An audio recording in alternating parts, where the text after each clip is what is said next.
Today was the South Carolina primary for the Republicans and the Nevada primary for the Democrats.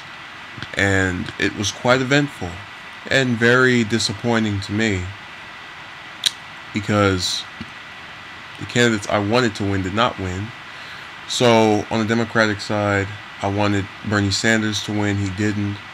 But the one good thing about his, closeness to, I was doing this little hand motion you couldn't see on camera.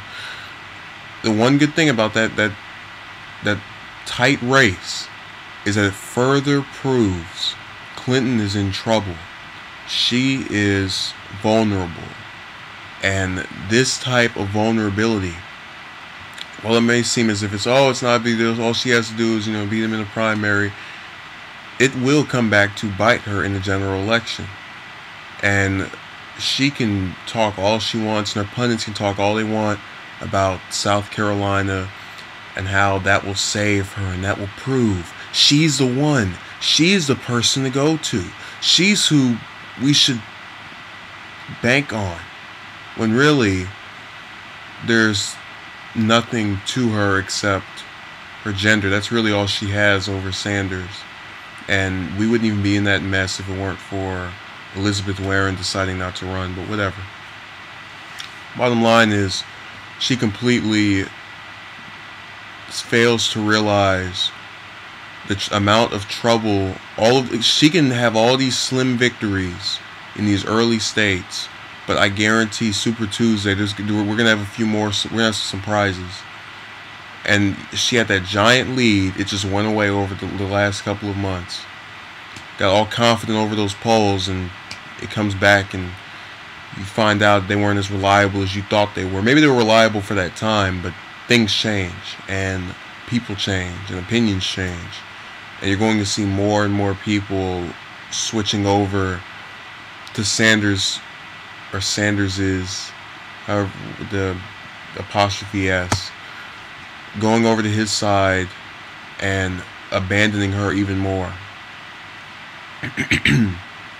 While you'll have her supporters claim we're all sexist and bigoted because we don't want to vote for someone based on their gender. But again, whatever. So that's that. On the Republican side, which was really the main event, because I kind of expected her to either win or narrowly lose. When I saw that TV alert and it said too close to call, Trump, Cruz, and Rubio, I said, all right, this might, Rubio or Cruz might have a chance of beating Trump as Cruz did in Iowa. Maybe we'll just have this thing where he wins a state or a state every two primaries, which now we're going to have multiple states in one day, starting with Super Tuesday. Which, depending on the results of that, I'll either refer to it as its name Super Tuesday or Stupid Tuesday, depending on how people vote. So again, I really was excited. I said he has a chance. Referring to either Cruz or Rubio, I'd take either or over Trump.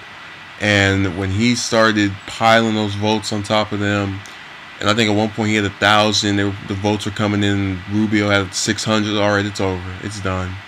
This is New Hampshire all over again. It was over. It was completely done within a few minutes. So that kind of got on my nerves a little bit. Just this kind of thing where it just seems as if he's unbeatable. And again, we don't know if this is going to be the sort of standard for all of these parties, all of these primaries. But it really feels as if it's going to be, and I hope it's not. I really hope it's not. So in watching that, I kind of sat there and just waited for the results to come in. And eventually, we got down to the announcement was made today, just a little bit more special / great / wonderful / terrific / perfect. I did something else with my hands you can't see on camera, based on the way I'm sitting, which, whatever. I'm in the bathroom, taking care of business, and I hear Bush on the TV, and he's speaking in past tense about his campaign, and it's as if a silver light came from the living room to the bathroom, because it just immediately occurred to me, he's dropping out. And I said, oh, that can't be true. He's gonna stay in forever. He's got money. He can't get out. I went in there. Sure enough, he confirmed it's over. And when I heard that, that was the saving grace of the results of this primary. The fact that he was in second to last place, if I remember correctly. Him, Kasich, and Carson, admittedly, all kind of did exactly the same, but he did. He had more going. He should have had more going for him, and when he failed to sort of capitalize on that, which is the case with most of these individuals in the Republican primary, it was over. And I'm glad his campaign is over too, because I don't. I've already explained my disillusion with him and his whole family, which again doesn't really have a monopoly on the presidency, and no family should. So that's just my view, and there's no way that I'm going to look at this all negatively, because I try to find the positives in most things I go through. But there is some discomfort with the idea that these people can talk about banning all Muslims that come into the country and claim they're for democracy, while taking these giant bribes from these companies, as if that's fair, or that is something that, again, she Clinton and Trump have these positions that I cannot stand, and I'm really hoping they don't get the nominations. I would love for the front runners.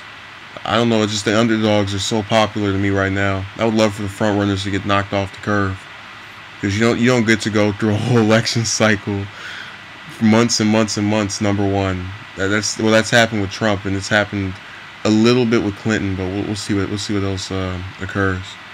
Have a good day.